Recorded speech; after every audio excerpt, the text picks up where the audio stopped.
March 1944, Western Europe. Before you skip ahead, stay with this story for a moment, not because it is unbelievable, but because everything in it happened exactly the way it should not have happened. No legends, no exaggeration, just a flight that returned when every rule said it would not. The aircraft was part of a daylight bombing mission over occupied Europe. The target itself was not unusual. Industrial infrastructure defended by layered anti-aircraft fire and fighter patrols. Crews had flown missions like this many times before. Losses were expected but acceptable by the standards of the war. The bomber lifted off before dawn. Weather conditions were stable. Engines performed within normal parameters. Crew morale was steady, focused, professional. Nothing about the takeoff suggested that the flight would end differently from dozens of others. The formation crossed the coast and climbed to operational altitude. As they approached enemy territory, flak began to appear, first scattered, then dense. Black bursts formed a wall ahead of the aircraft. The crew had been trained to fly straight through it. Evasive action at that altitude risked collisions within the formation. The first hit struck the fuselage without immediate effect. The second damaged part of the hydraulic system. Warning indicators flickered briefly, then stabilized. The engineer reported pressure loss, but not complete failure. The mission continued. Minutes later, enemy fighters appeared. The engagement was brief but violent. The bomber took several hits in rapid succession. One shell fragment penetrated the cockpit. The co-pilot was killed instantly. The aircraft lurched as damaged control surfaces reacted unevenly. The pilot maintained control. The hydraulic pressure dropped further. Control response became sluggish. One engine showed signs of overheating. The engineer adjusted fuel flow manually, compensating for systems that no longer responded automatically. Radio contact became unreliable, then ceased entirely. Inside the aircraft, the situation was assessed quickly. Damage reports were incomplete. Some crew members were wounded but able to function. One was dead. Several systems were either partially or fully inoperative. According to procedure, this was the point at which bailout was considered, but the aircraft was still flying. It was damaged but not breaking apart. The pilot judged that immediate abandonment would scatter the crew over hostile territory. He turned west. The formation continued without the bomber. From their perspective, the damaged aircraft fell behind and disappeared. No distress call followed. No emergency signal was received. The bomber was assumed lost. Inside, the crew worked in near silence. The dead co-pilot remained strapped in his seat. There was no way to move him safely. His body blocked part of the control area, but the pilot adapted. Altitude was lost gradually. The bomber could no longer maintain formation height. The pilot adjusted speed and descent manually. Without full hydraulics, trimming the aircraft required constant correction. The engineer monitored the engines by sound and vibration, not instruments. One engine was capped at reduced power to prevent fire. Fuel consumption became uneven. Balancing the load was now a matter of judgment rather than calculation. The navigator confirmed their approximate position using visual references. Instruments were unreliable. Radio navigation was unavailable. The coast was their only objective. Enemy fighters made one final pass, then disengage. The damaged bomber no longer posed a threat. It was already written off. As the aircraft crossed back over friendly waters, the crew faced their most dangerous problem yet: the landing gear. With hydraulic systems compromised, there was no guarantee the wheels would extend. Indicator lights were dead. Manual extension procedures were attempted, but feedback was inconclusive. The crew did not know whether the gear was locked, partially deployed, or not deployed at all. Ditching at sea was discussed briefly. The weather was cold. Rescue time was uncertain. Survival rates were low. The pilot made the decision to attempt a landing. There was no radio contact to warn the airfield. No emergency vehicles positioned in advance. The approach would be unexpected, uncontrolled, and irreversible. The bomber descended slowly. Flaps responded only partially. Airspeed was kept as low as possible without risking a stall. control. The pilot aligned visually with the runway, compensating for asymmetric control response. Ground crews saw the aircraft late. It approached lower and slower than normal. Smoke trailed faintly from one engine. No radio call preceded it. The bomber touched down harder than standard limits allow. For a moment, it seemed as though the landing gear might collapse. It did not. The aircraft rolled unevenly but intact, shedding speed. Brakes responded inconsistently. The pilot guided it to a stop without attempting to taxi. When the engines shut down, the silence was immediate. Ground crews approached cautiously,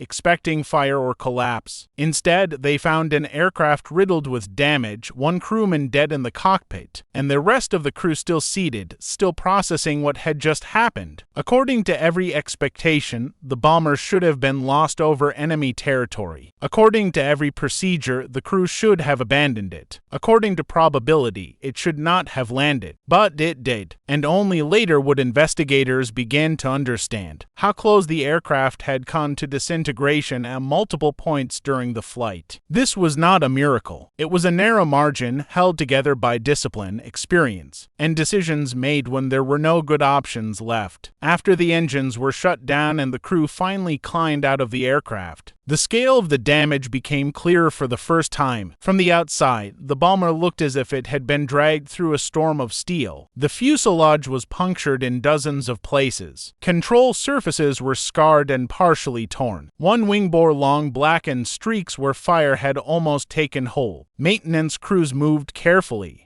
expecting delayed ignition or structural collapse. Fuel leaks were everywhere. Hydraulic fluid had drained almost completely from the system. Several control linkages were bent or partially severed. The aircraft should not have remained controllable. The landing gear inspection revealed how narrow the margin truly was. One of the main struts had locked into place by less than a centimeter of tolerance. Another showed cracks that would have failed under slightly greater stress. If the touchdown speed had been even marginally higher, the aircraft would have collapsed on impact. Technicians were stunned by how many systems had failed without triggering total loss. Electrical wiring was shredded in multiple compartments. Redundant systems had been damaged simultaneously, an outcome considered unlikely in design. Calculations, but not impossible under sustained fire. The hydraulic failure explained much of what the crew had experienced. Without pressure, flaps, brakes, and control assist systems reverted to partial or manual function. The aircraft was never meant to be flown this way for extended periods. Doing so required constant correction, physical effort, and intuition rather than instrumentation. Investigators later concluded that the pilot's ability to keep the bomber stable had depended less on procedure and more on experience. There were moments when automatic corrections would have worsened the situation. Manual inputs, though imprecise, allowed the aircraft to remain within controllable limits. The death of the co-pilot had also altered the flight dynamics. His weight, position, and the inability to redistribute load affected balance. The pilot compensated unconsciously, adjusting trim and control input based on feel rather than data. During debriefing, crew members struggled to recall the sequence of events in precise order. Stress and fatigue blurred timelines. What they agreed on was the silence. After the radio failed, there was no outside reference, no reassurance, no confirmation that anyone knew they were still airborne. From command's perspective, the bomber had vanished. Flight logs marked it as missing until the moment it appeared over the airfield. No return time had been expected. No runway clearance had been prepared. The landing caught everyone off guard. This detail mattered. Emergency landings were normally controlled events. Crash crews were positioned. Medical teams waited. Fire suppression equipment stood ready. None of that was in place when this bomber arrived. If the landing had gone wrong, response time would have been delayed. That it did not go wrong was not due to preparation. It was coincidence. The investigation board later reconstructed the flight using damage patterns, crew testimony, and mechanical analysis. Their conclusion was cautious. No single factor explained survival. Instead, it was a sequence of small margins aligning in the crew's favor. The flak burst that killed the co-pilot did not sever the main control cables. The hydraulic leak did not ignite. The damaged engine did not catch fire. The landing gear locked just enough. The weather remained stable. Enemy fighters disengaged at the wrong moment. Remove any one of those factors and the outcome would have been different. The report avoided dramatic language. Military documentation favored restraint. Phrases like unexpected survivability and unusual system tolerance replaced anything that might suggest luck. Privately, however, officers acknowledged the reality. The aircraft had survived because nothing else had gone wrong after everything already had. The crew was grounded temporarily. Medical evaluations followed. Psychological assessments were minimal by modern standards. Fatigue and shock were noted, but combat readiness pressures meant recovery time was short. The aircraft itself was declared beyond repair. It was cannibalized for parts, then scrapped. No effort was made to preserve it. In wartime, damaged aircraft were tools, not artifacts. The story might have ended there, but it did not. Training officers requested the investigation files. The flight became a case study, not as an example of heroism, but as a lesson in limits. It demonstrated how close to failure an aircraft could operate and still remain airborne. It showed how assumptions about redundancy could fail under real conditions. Pilots were briefed on the incident with emphasis on judgment rather than rules. Procedures existed for a reason, but situations could arise where rigid adherence increased risk. The key was recognizing when survival depended on adaptation rather than protocol. There was no recommendation to repeat what the crew had done, only an acknowledgement that, in some cases, deviation was the only option left. For the crew, the event faded into memory differently. They did not speak of it often. Combat missions followed. Losses mounted. The war moved forward. The flight became one incident among many, though none quite like it. One crew member later recalled that the hardest part was not the damage, but the waiting. The long return with no radio contact, no feedback, no confirmation that they would be received at all. The sense that they were operating outside the structure of the war alone, unobserved, unaccounted for. In wartime, existence was often confirmed by paperwork, sortie reports, radio logs, mission returns. Without those, a crew existed only to themselves. That isolation lingered. Years later, after the war, fragments of the story resurfaced in interviews and memoirs, not as a legend but as a recollection, a moment when survival had depended not on overwhelming force or technological superiority, but on restraint. The pilot did not force the aircraft. He did not attempt aggressive maneuvers. He accepted limitations. He reduced demands rather than pushing systems past their breaking point. That approach ran counter to popular images of wartime flying. Films later depicted damaged aircraft roaring heroically toward the runway, engines aflame, crews shouting. The reality was quieter, slower, more uncertain. The bomber returned not because it fought its way back, but because it endured. In the end, the aircraft was lost anyway. It never flew again. The co-pilot did not survive. The mission did not succeed. There was no victory to record. And yet, the flight mattered. It showed that war was not only decided by firepower and tactics, but by decisions made when options collapsed. It revealed the fragile boundary between loss and survival, drawn not by fate but by restraint. The bomber should not have landed, but it did, and that fact, understated and uncelebrated, remained quietly embedded in training manuals and memories long after the aircraft itself was gone. In the weeks that followed, the flight began to circulate quietly through operational circles, not as a story to be riddled, but as a problem to be examined. The war in the air had reached a point where loss rates were no longer abstract. Aircraft were disappearing daily. Crews were listed as missing, presumed dead, or simply erased from operational strength. Against that background, an aircraft returning in such condition was an anomaly that demanded attention. The investigation board did not rush its conclusions. Engineers examined fragments recovered from the aircraft in detail. Metallurgical analysis showed stress fractures that had formed mid-flight and then stabilized instead of propagating. This contradicted some assumptions about fatigue failure under combat conditions. In several cases, components that should have failed catastrophically instead deformed gradually, absorbing stress rather than transferring it. This was not design brilliance. It was tolerance. Aircraft of that era were built heavy. They were over-engineered by necessity, not foresight. Designers assumed damage, but they could not predict exactly how damage would interact across multiple systems. What this flight demonstrated was that unpredictability could sometimes work in the crew's favor, but only once. The board emphasized that survivability margins were not repeatable. Another aircraft with identical damage might disintegrate under the same conditions. No procedural update could guarantee replication of this outcome. The report stated clearly that survival had occurred outside expected operational envelopes. That phrase appeared repeatedly, outside expected operational envelopes. It was not meant as praise. It was a warning. Pilots were briefed that the flight should not be treated as precedent. They were reminded that bailout procedures existed for a reason, but those reminders were accompanied by an uncomfortable truth. Procedures were written assuming time, clarity, and functional systems. This crew had none of those. In interviews, the pilot described moments when he realized the aircraft was no longer responding as trained. Control inputs lagged. Feedback vanished. Instrument readings contradicted physical sensation. He relied on pressure in the control column, vibration through the airframe, and the sound of engines. These were not techniques taught formally. They were instincts built over hundreds of hours. He did not describe heroism. He described narrowing options. The crew's internal communication was minimal, not because they lacked urgency, but because there was little to say. Each man understood his role. The engineer managed power. The navigator tracked position visually. The remaining crew secured compartments and monitored for fire. There were no debates, no disagreements. Silence was efficient. The death of the co-pilot weighed heavily, but there was no space to process it. His presence remained constant, visible, unavoidable. The pilot later stated that this made abandoning the aircraft psychologically harder. Leaving meant leaving him behind without resolution. That factor was never written into the report. After the war, psychologists would note that such details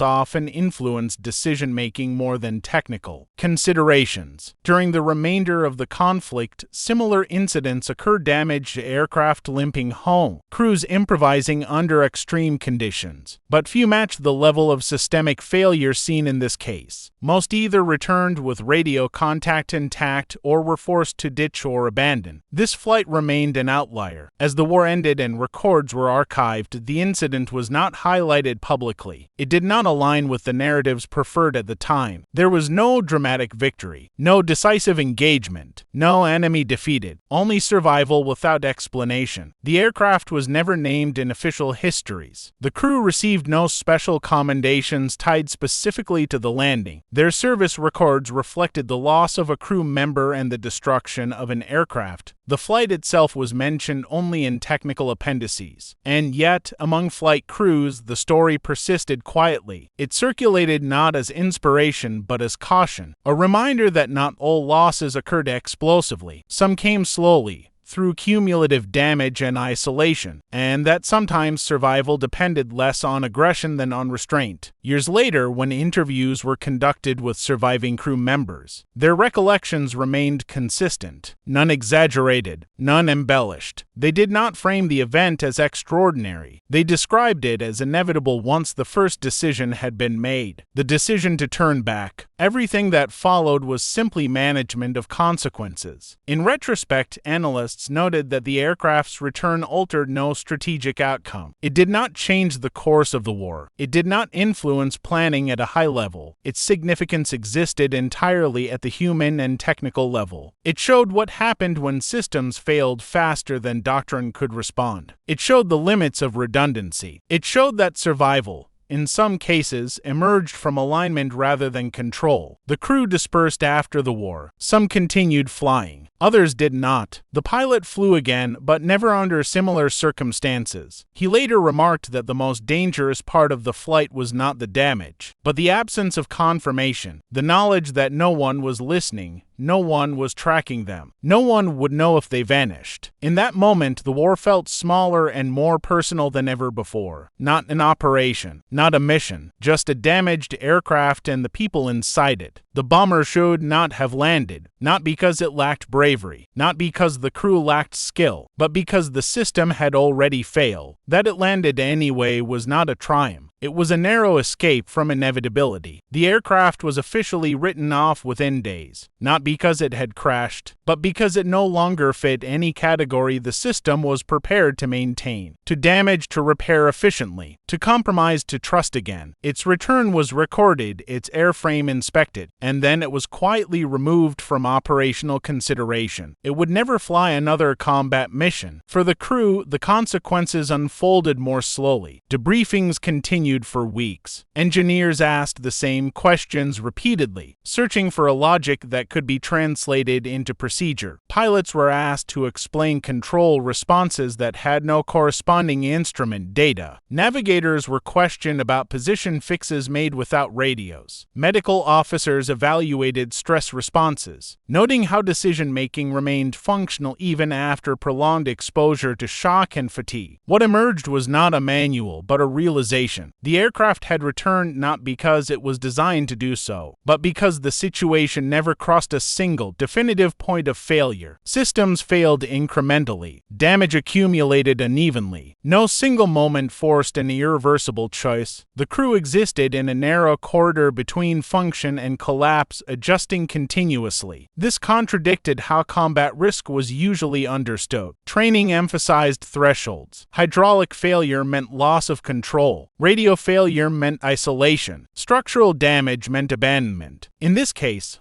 all of those existed simultaneously, yet none reached the absolute limit at the same moment. The crew later described the flight as a series of delayed decisions. Every action was provisional. Every correction was temporary. They were not flying towards safety so much as preventing disaster from arriving faster. At no point did the pilot believe the aircraft was under control in the conventional sense. He described it instead as responsive enough. That distinction mattered. Responsiveness was not stability.